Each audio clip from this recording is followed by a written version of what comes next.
Oke, Assalamualaikum warahmatullahi wabarakatuh. Kali ini kita akan ngebahas soal-soal untuk latihan ujian semester. Soal-soal ini itu ada di LKS. Oke, bagi yang punya LKS silahkan lihat LKS-nya.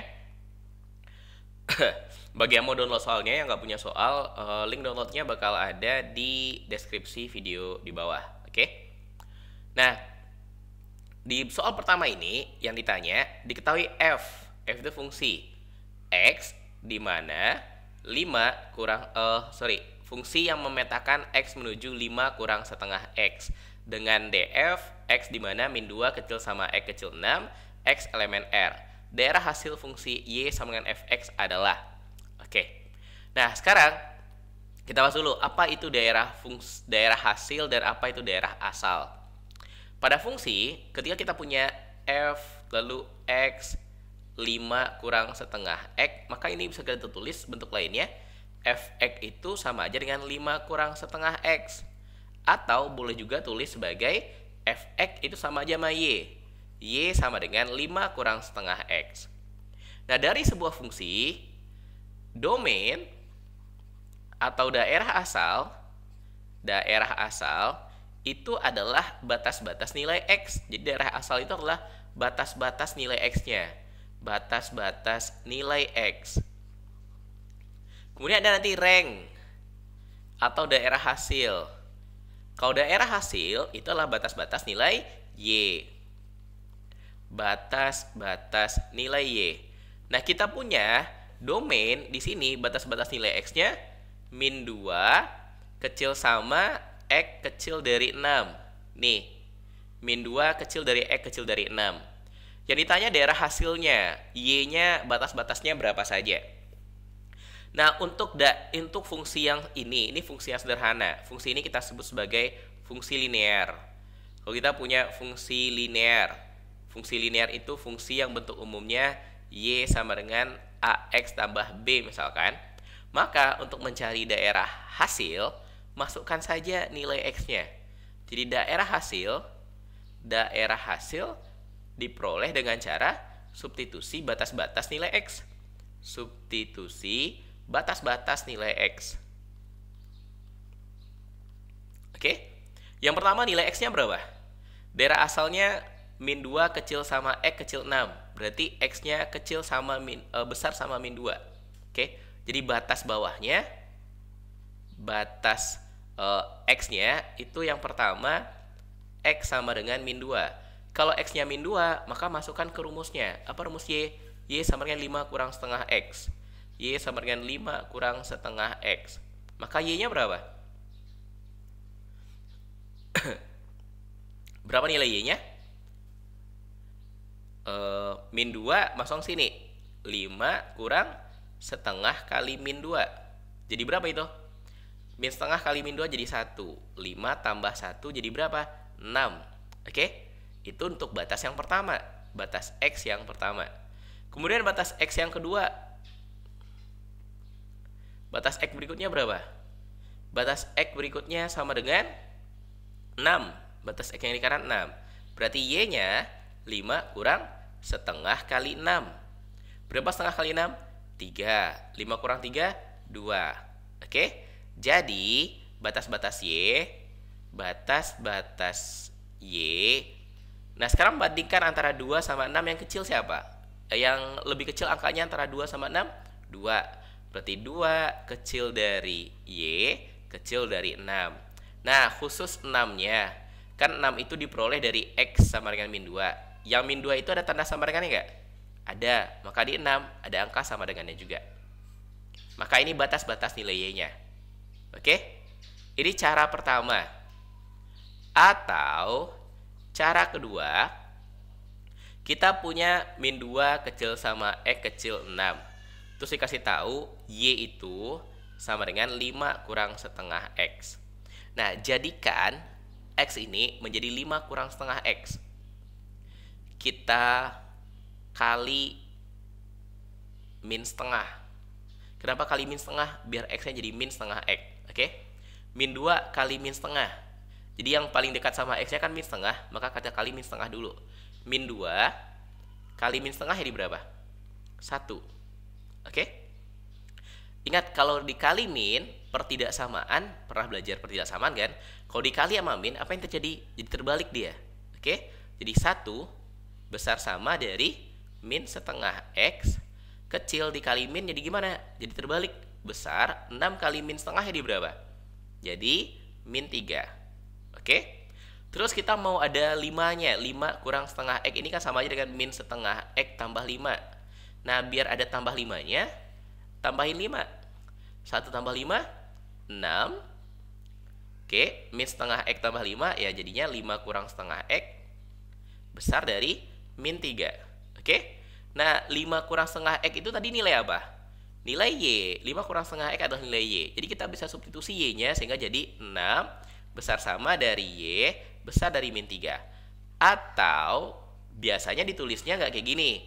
Dibaca dari yang kecil. Kalau dibaca dari min 3 maka jadinya min 3 kecil dari Y kecil sama 6. Sama jawabannya sama yang tadi. Kok min 3 tambah 5. Min 3 tambah 5 berapa? Jadi plus 2. Plus 2 berarti 2 kecil Y kecil sama 6. Maka inilah daerah hasilnya. Oke? Ini cara menentukan daerah hasil kalau kita punya persamaan linear. Oke? Bisa uji titik-titik batasnya. Titik batas nilai X min 2 cari Y berapa? 6 cari Y-nya berapa? Karena yang min 2 itu ada sama dengannya, maka Y yang berasal dari X min 2 itu ada sama dengannya juga. Di angka 6-nya ada sama dengannya. Oke? Maka jawaban soal ini, yang mana jawabannya? 2, mana tadi? Min 2, nih 2 kecil Y kecil sama 6. 2 kecil Y kecil sama 6. A jawabannya. Sip. Lanjut, soal nomor 2.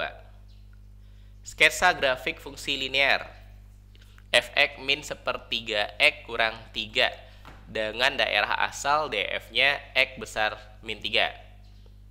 Oke. Ini juga masih fungsi linear. Y sama dengan min sepertiga X kurang 3 yang dimulai dari X besar dari min 3. Ini domainnya X besar dari min 3. Oke, kita cari dulu nilai Y pada batas X sama dengan min 3 ini. Kalau X-nya min 3, maka Y-nya adalah min sepertiga kali min 3 kurang 3. Min sepertiga kali min 3. 1 kurang 3 jadi berapa? Min 2. Berarti kita mulai dari titik min 3, min 2. Oke? Mulai dari titik min 3, min 2.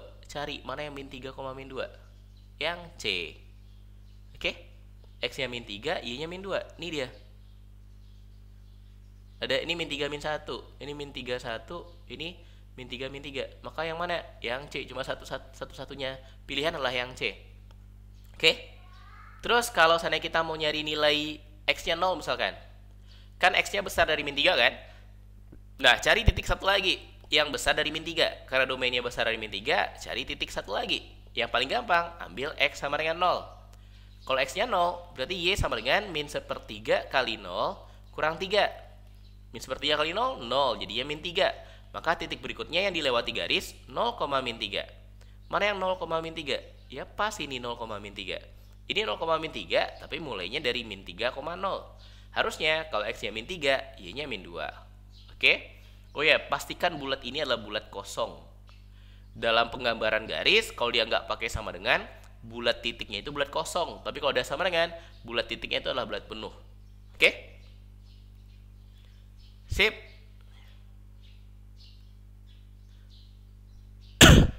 Nah, lanjut soal nomor 3. Ini masih berkaitan sama fungsi linear.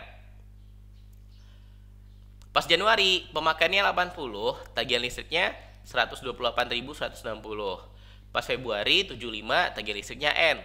Pas Maret 85, tagihan listriknya 134.920. Jika beban biaya listrik tiap bulan 20.000, maka tagihan listrik pada bulan Februari adalah. Oke. Ini agak sedikit aneh karena dikasih tahu beban biaya listrik tiap bulannya 20.000.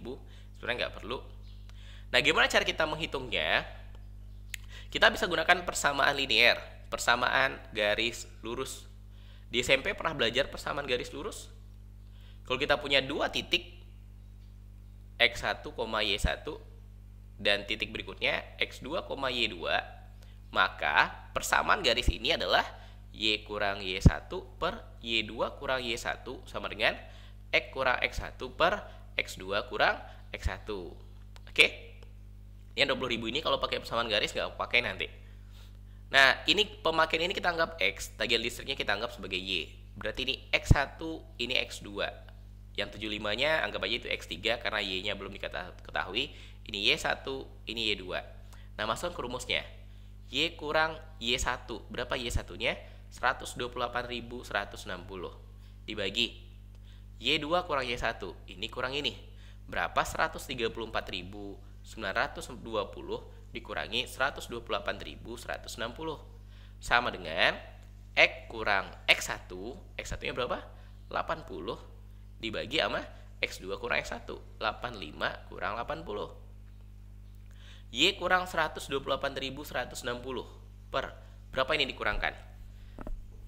Kurangkan dulu aja. 920 kurang 160 jadi berapa? 760. Oke, ratusannya kurangkan. Sekarang ribuannya kurangkan. 134.000 kurang 128.000. Berapa itu? 6.000. Berarti 6.760. Oke. Sama dengan X kurang 80 dibagi sama 5. Nah, berapa 6.760? Kita bagi 5. Kalau kita punya bilangan, kita bagi 5, maka bagi 2 aja, kali 2 aja. 676 dibagi 5. 6760 dibagi 5. Kali 2 aja 676-nya. Jadi berapa 676 kalau dikali 2? 13. Benar nggak? 1342. Oke? 1342. 1372.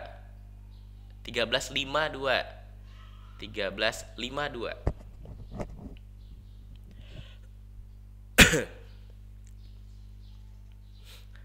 Nah, sekarang tinggal kali silang. Y sama dengan 1352X dikurang 1352 kali 80. Oke, ditambah 128.160. Nah, berapa 1352 ini kali 80? 1352 kali 80. Kayak lumayan nih. 2 kali 0, 0. 0 kali 5, ini 0 semua. 8 kali 2, 16. 8 kali 5, 40 tambah 1, 41. 8 kali 3, 24 tambah 4, 28. 8 kali 1, 8 tambah 2, 10. Jadi berapa itu? Tambahkan 108.180, 108.180. Jadi Y sama dengan 1352X dikurang 108.180 tambah 128.160. Ini 6 ya. Maka ini berapa dia? 1352X ditambah 20.000. Nah, 20.000-nya itu datang dari sini nih. Jadi sebenarnya nggak perlu 20.000 di sini.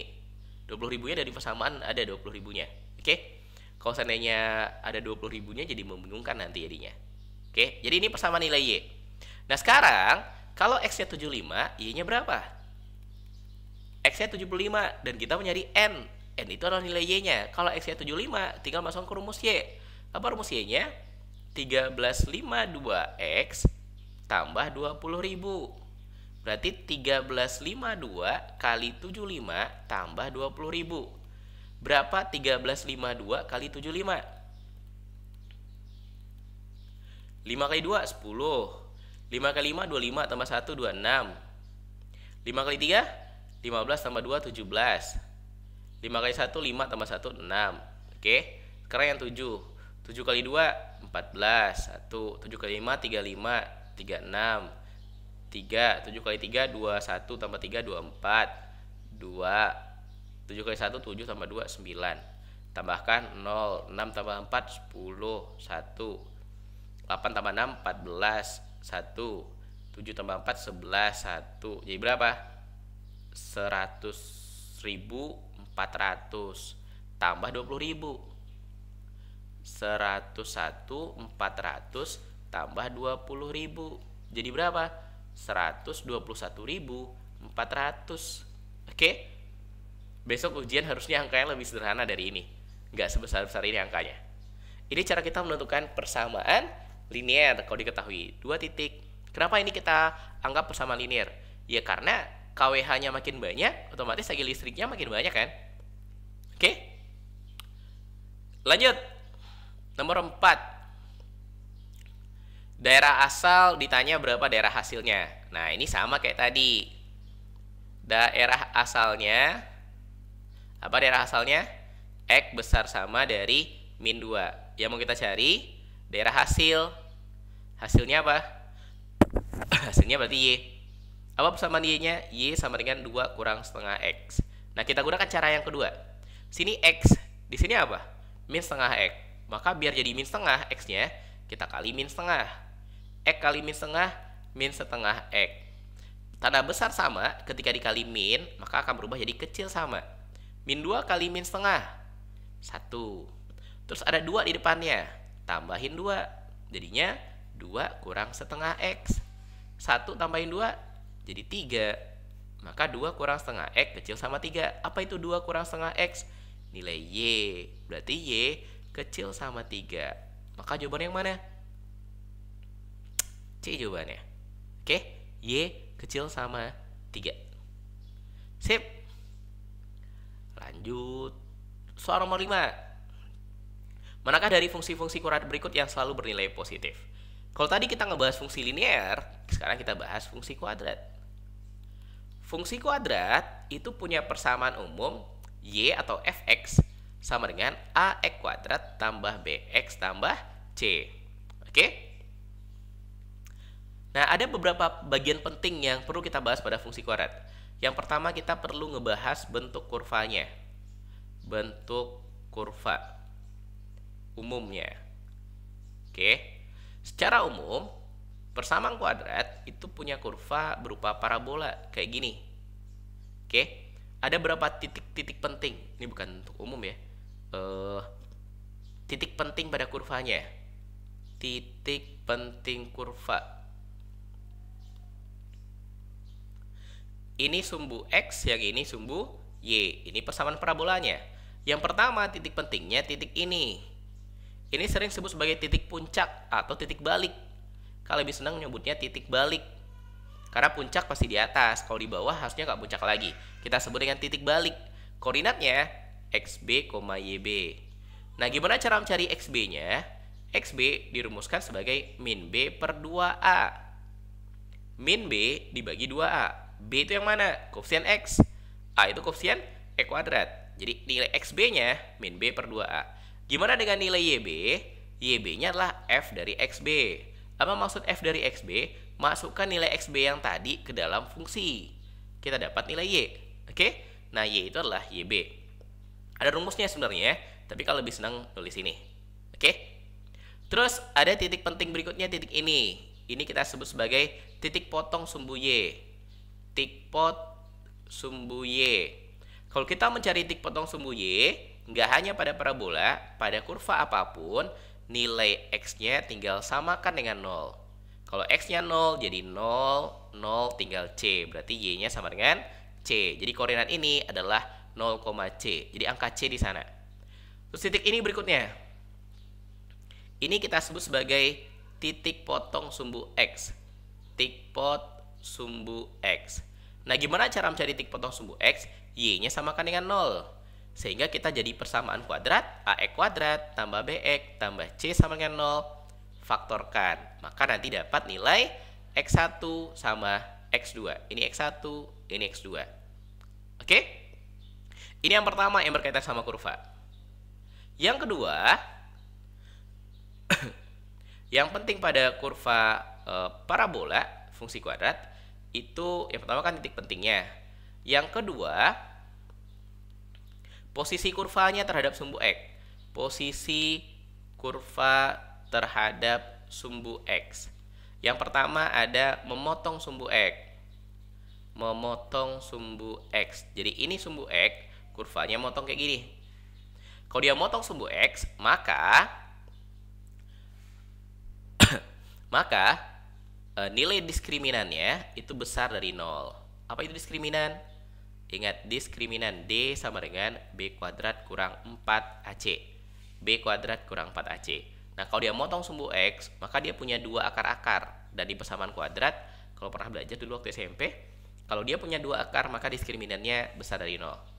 Terus ada yang menyinggung sumbu X. Menyinggung sumbu X. Ini sumbu X, parabolanya nyinggung sumbu X kayak gini. Maka kalau dia nyinggung, D-nya sama dengan 0. Oke? Terus yang ketiga, tak menyentuh sumbu X. Tak menyentuh sumbu X berarti bisa berada di atasnya sumbu X atau di bawahnya sumbu X. Ini sumbu X-nya, dia di atasnya sumbu X. Nggak nyentuh sumbu X sama sekali.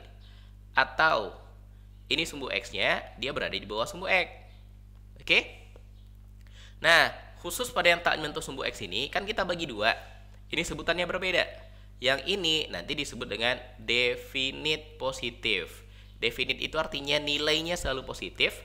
Yang ini karena di bawah sumbu X disebut definite negatif. Oke? Nah, syarat untuk definite negatif, kalau untuk tak menyentuh sumbu X-nya sendiri, syaratnya kalau ini besar 0, kalau yang menyinggung sama dengan 0, berarti yang ini D kecil 0. Kemudian A-nya besar 0. Oke, kenapa A besar dari 0? Tadi lupa kakak kasih tahu di awal, kalau A-nya positif, kurvanya parabolanya terbuka ke atas. Ini namanya terbuka ke atas. Kalau A-nya negatif, kurvanya terbuka ke bawah. Nah, kalau definite positif, kurvanya pasti terbuka ke atas. Oke, dia nggak motong sumbu X sama sekali. Nggak menyentuh sumbu X juga. D kecil 0, A besar 0. Kalau definite negatif, maka kurvanya pasti terbuka ke bawah. Dia ada di bawah sumbu X. Karena tak memotong sumbu X, tak menyentuh sumbu X, D-nya juga kecil dari 0. Kemudian, karena dia terbuka ke bawah, A-nya kecil dari 0. Oke? Nah, ini yang penting di awal. Yang pertama, bentuk kurva, titik-titik penting pada kurvanya. Yang kedua, posisi kurva terhadap sumbu X. Ada yang motong sumbu X, ada yang menyinggung sumbu X, ada yang tak menyentuh sumbu X. Yang nanti kita bagi dua, definite positif sama definite negatif. Oke?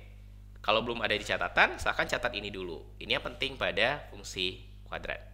Pause dulu, lalu catat di catatan. Oke? Nah, baru kita lihat soal yang tadi. Geser ya. Soal yang tadi.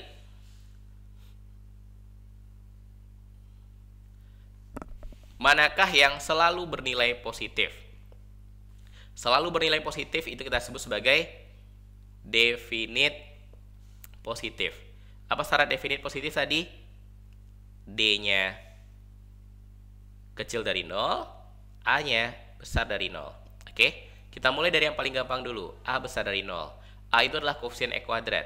A-nya besar dari 0, iya. Besar dari 0, iya. Besar dari 0, iya. Tapi D sama E kecil dari 0, berarti ini enggak. Oke? Terus D-nya kecil dari 0. Uji aja, cari D masing-masing. D sama dengan B kuadrat kurang 4AC. Berapa B-nya dikuadratkan? Min 5 dikuadratkan 25 kurang 4. A-nya berapa? 3. C-nya berapa? Min 4. Jangan lupa tandanya diikutkan. 25. Min ketemu min jadi berapa? Tambah. 12 kali 4, 48. Besar dari 0 nggak? Iya. Kita maunya kecil dari 0. Berarti yang nomor A. Salah. Sekarang yang B. Kita buat B di sini. Ini yang A. Yang B. D-nya B kuadrat kurang 4AC lagi. B kuadrat. Min 2 dikuadratkan 4. Kurang 4 kali A 5. C 3. 4 kurang 60. Benar nggak negatif? Benar. Maka jawabannya adalah B. B yang memenuhi syarat. A-nya positif besar dari 0. D-nya negatif. Ini negatif 56 nanti. Benar. Memenuhi kedua syaratnya. Oke, jadi jawabannya adalah B. Lanjut. Soal nomor 6.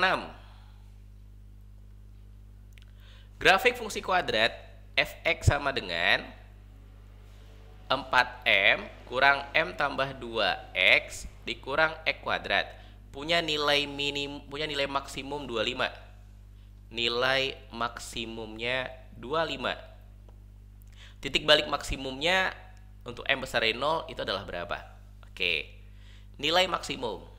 Tadi kita Kalau grafik kita parabola, maka ini kita sebut sebagai apa? Titik balik. Oke? XB-nya rumusnya apa? Min B per 2A. Nah, YB-nya sama dengan berapa? YB sama dengan F dari XB. Atau kalau dirumuskan, YB itu sama dengan D per min 4A. Rumus lainnya. D bagi min 4A. Nah, yang disebut nilai maksimum itu yang ini. Jadi kalau ada nilai maksimum itu berarti nilai Y-nya. YB yang kita sebut sebagai nilai maksimum atau minimum. Ya, maksimum berarti gambarnya terbuka ke bawah berarti. Kalau kayak gini dia berarti baru nilai maksimum namanya. Kalau kayak gini berarti namanya nilai minimum. Jadi yang diketahui di sini, kalau nilai maksimumnya 25, berarti YB-nya nilainya 25. Makanya ini 25 semua. Oke? Kemudian XB-nya kita belum tahu. Itu yang mau kita cari. Titik balik itu berarti XB sama YB. Oke? Tinggal nyari XB-nya. Nah, gimana caranya? Masukkan ke rumus ini. YB adalah D per min 4A. 25. Oke? Nah, sekarang coba. Dari persamaan ini, A-nya berapa? A adalah koefisien X kuadrat. Ini X kuadratnya. Berapa nilai A-nya? Min 1. B itu koefisien X. Berapa koefisien X-nya? Min M tambah 2. Oke? Jangan lupa minnya diikutkan. Min M tambah 2. Ini hitam harusnya. Min M tambah 2. Oke? Terus yang mana yang C? C itu yang sendirian yang nggak ada X. Berarti C adalah 4M. Yang nggak ada X-nya kita sebut sebagai C. Kalau ada banyak yang nggak ada X-nya, maka semua yang banyak itu kita sebut sebagai C. D per min 4A sama dengan 25. D rumusnya apa? B kuadrat kurang 4AC per min 4A. A berapa? Min 1. Langsung aja. Berarti kalau min 4A, 4. 25. 4-nya kali silang sana. B kuadrat. Berapa B-nya? Min M tambah 2. Kalau dikuadratkan, min kuadrat jadi gimana? Positif. Maka jadi M tambah 2 kuadrat dikurang 4AC. 4 kali. A berapa A? Min 1. Dikali C. Berapa C? 4M. Sama dengan 4 kali 25, 100. Oke. M tambah 2 dikuadratkan. M kuadrat tambah 4M tambah 4. Jangan lupa ada 4M-nya. 2 kali M kali 2. Min 4 kali min 1 jadi plus 4. Kali 4M, 16M. 100 ini pindahkan kiri. Kurang 100 sama dengan 0. Biar jadi persamaan kuadrat yang kanannya 0. Nah, sekarang tinggal kita susun. M kuadrat tambah 4M tambah 16M. 20M. 4 kurang 100. Min 96 sama dengan 0. Nah, sekarang tinggal faktorkan. Apa faktor dari persamaan kuadrat ini? M kali M. Dikalikan harus min 96, jumlahkan harus 20. Berarti berapa sama berapa? Min 24 sama plus 24 sama min 4. Oke? Ini min ini. M min 4. Kalikan jadi min 24, jumlahkan jadi positif 20. Berarti nilai M-nya ada 2. Ada yang min 24, ada yang 4. Yang mana yang kita ambil? Katanya M-nya gimana? Di soalnya gimana? Untuk M besar dari 0, berarti untuk M positif. Yang mana M positif? 4. Berarti ambil M-nya 4. Oke? Nah, kalau M-nya 4, berarti kita dapat B sama C. Jadi, B-nya sama dengan min M tambah 2. Min M tambah 2. Karena M-nya 4 berarti min 6. Oke, C-nya berapa? 4M. Karena M-nya 4 berarti C-nya 16. Yang ditanya apa? Yang perlu kita cari apa? Titik balik. Titik balik itu XB sama YB. YB-nya udah ada, 25 katanya. Tinggal nyari XB. XB rumusnya min B bagi 2A. Min B berapa min B? Kalau B min 6 berarti min B 6 dibagi 2A. 2 kali min 1 min 2, maka jadi min 3. XB-nya min 3, YB-nya 25, berarti min 3,25.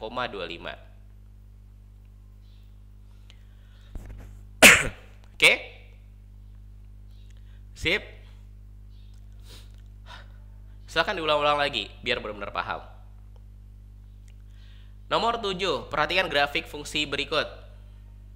Ini fungsi parabola lagi. Maka persamaan grafik yang mungkin. Yang mana yang persamaan grafik yang mungkin? Kita nggak perlu gambar satu-satu. Kita hanya perlu ciri-ciri umum dari grafik fungsi kuadrat. Ciri-ciri umum parabola. Y sama dengan AX kuadrat tambah BX tambah C. Ini persamaan umumnya. Yang pertama, kita bisa lihat bentuknya berdasarkan nilai A. Kalau A positif, maka dia terbuka ke atas. Kalau A negatif, maka dia terbuka ke bawah. Ini terbuka ke atas, terbuka ke bawah. Terbuka ke bawah, berarti A-nya negatif. Yang A-nya positif, coret. Nah, semua A-nya negatif. Oke. Ini syarat untuk yang pertama. Yang kedua, A sama B. Kalau A dan B tanda sama, maka puncaknya ada di puncak di kiri sumbu Y. Kalau sama tandanya, sama-sama positif, sama-sama negatif, maka puncak di kiri sumbu Y. Misalkan gini, A-nya positif, B-nya positif juga. A positif terbuka kemana? Ke atas, oke? Nah, karena sama-sama positif, puncaknya ini di kiri sumbu Y. Jadi sumbu Y nanti di sini. Oke? Begitu juga dengan A negatif, B negatif. Kalau A negatif, B negatif. A negatif, B-nya juga negatif. Kalau A negatif, terbuka ke bawah. Puncaknya ini berada di kiri sumbu Y karena tandanya sama dengan B. Berarti kayak gini. Oke? Nah, kalau tanda beda, ini kan kalau A dan B tanda sama. Kalau A dan B tanda beda, A dan B tanda beda, maka puncak di kanan sumbu Y. Puncak kanan sumbu Y. Oke? Nah, di gambar ini A-nya positif atau negatif? A-nya positif. Terus puncaknya ada di kanan atau di kiri? Puncaknya di kanan sumbu Y. Kalau puncak di kanan sumbu Y, berarti A dan B-nya tanda beda. Karena A-nya positif, maka karena B-nya harus tanda beda, B-nya negatif. Cari yang B negatif. A negatif, B positif. Salah. A negatif, B positif. Salah. Kok A? Salah. Ini karena dia terbuka ke bawah, maka A-nya negatif. Ini gambarnya nih, terbuka ke bawah berarti A-nya negatif. Terus karena puncaknya ada di kanan sumbu Y, oke, maka B-nya bertanda positif. Oke? Ketika puncak di kanan, maka A dan B-nya tanda beda. A dan B tanda beda, puncak di kanan sumbu Y. A dan B tanda sama, puncak di kiri sumbu Y. A dan B ini puncaknya di kanan, berarti A dan B-nya tanda beda. Karena terbuka ke bawah, A-nya negatif, otomatis karena tandanya harus beda, B-nya positif. Oke? A negatif, B positif. Oke, benar. Berarti ini bisa benar, ini bisa benar. Ini salah, ini bisa benar, ini bisa benar. Oke, nah sekarang pengaruh C. C itu menentukan titik potong sumbu Y. Titik potong sumbu Y. Kalau ini parabolanya misalkan, kan tadi ini adalah nilai C otomatis. Oke, ini nilai C-nya positif atau negatif? Positif C-nya, karena nilai Y positif. Mana yang memenuhi syarat? A negatif, B positif, C positif. A negatif, B positif, C positif. A yang memenuhi syarat. Oke? Yang lain memenuhi syarat gak? Kok C negatif, C negatif, C negatif? Salah, maka A jawabannya. Oke? Kita ambil contoh satu lagi dulu. Misalkan, kalau ada grafik kayak gini.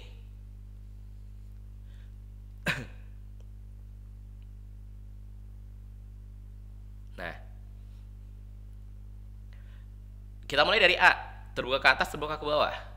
Terbuka ke atas, berarti A-nya positif. Oke, terbuka ke atas, A positif. Puncaknya ada di kiri atau di kanan? Ada di kiri. Karena puncak di kiri, kalau puncak di kiri, A dan B bertanda sama puncak di kiri. Oke, berarti kalau A positif, otomatis B juga positif. Sekarang C itu titik potong sumbu Y. Yang mana titik potong sumbu Y? Titik ini. Ini Y negatif atau Y positif? Y negatif karena ada di bawah sumbu X. Ada di Y negatif kan? Berarti C-nya negatif. Oke? Nanti kalau ini soal objektif, tinggal lihat pilihan jawaban yang memenuhi syarat ini. Lanjut, soal nomor 8. Kawat sepanjang 80 cm akan dibuat dua persegi panjang yang memiliki keliling sama. Oke, berapa luas maksimum setiap persegi panjang yang dibentuk? Kita punya panjang kawat totalnya. Kawat total 80 cm. Akan dibuat dua persegi panjang yang kelilingnya sama. Dua persegi panjang yang kelilingnya sama.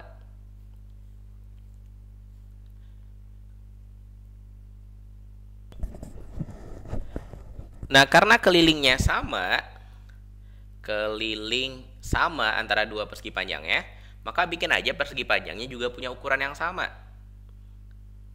Ini persegi panjang pertama, ini P, ini L, panjang sama lebarnya. Ukuran yang kedua juga sama, P sama L. Otomatis kelilingnya jadi sama kan? Oke.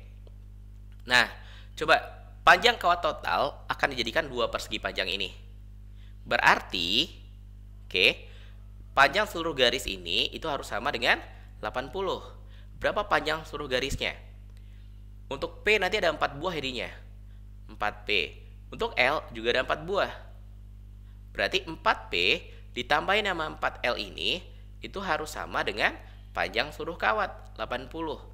Kalau kita sederhanakan dibagi 4, maka P tambah L itu sama dengan 20. Ini hubungan P sama L.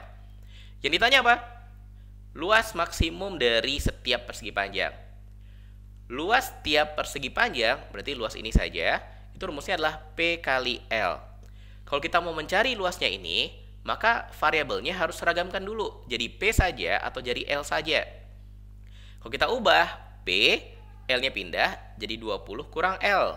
Maka P ini boleh diganti dengan 20 kurang L. 20 kurang L dikali sama L. Jadi berapa?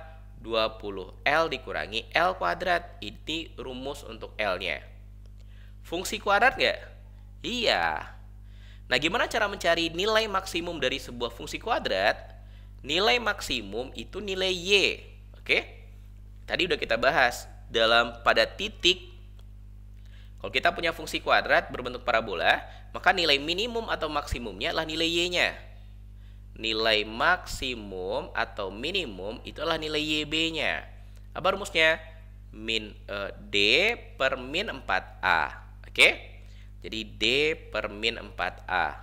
Apa itu D? Diskriminan B kuadrat kurang 4AC dibagi min 4A.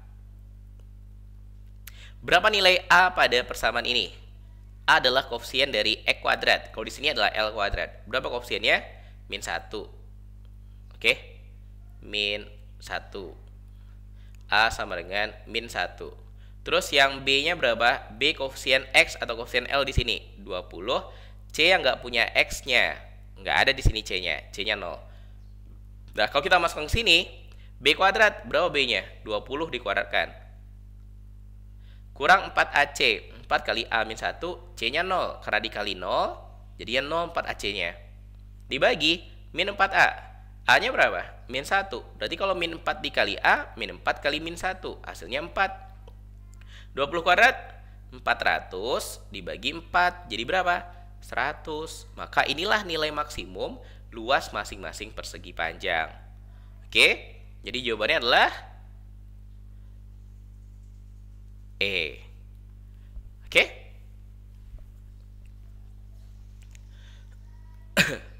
Oke, kita cukupkan soal sisanya dari 9 sampai berikutnya kita bahas pada video yang kedua. Oke, jangan lupa lanjutkan nontonnya sampai video yang mungkin sampai yang keempat atau yang kelima. Kita sudahi, alhamdulillah. Assalamualaikum warahmatullahi wabarakatuh.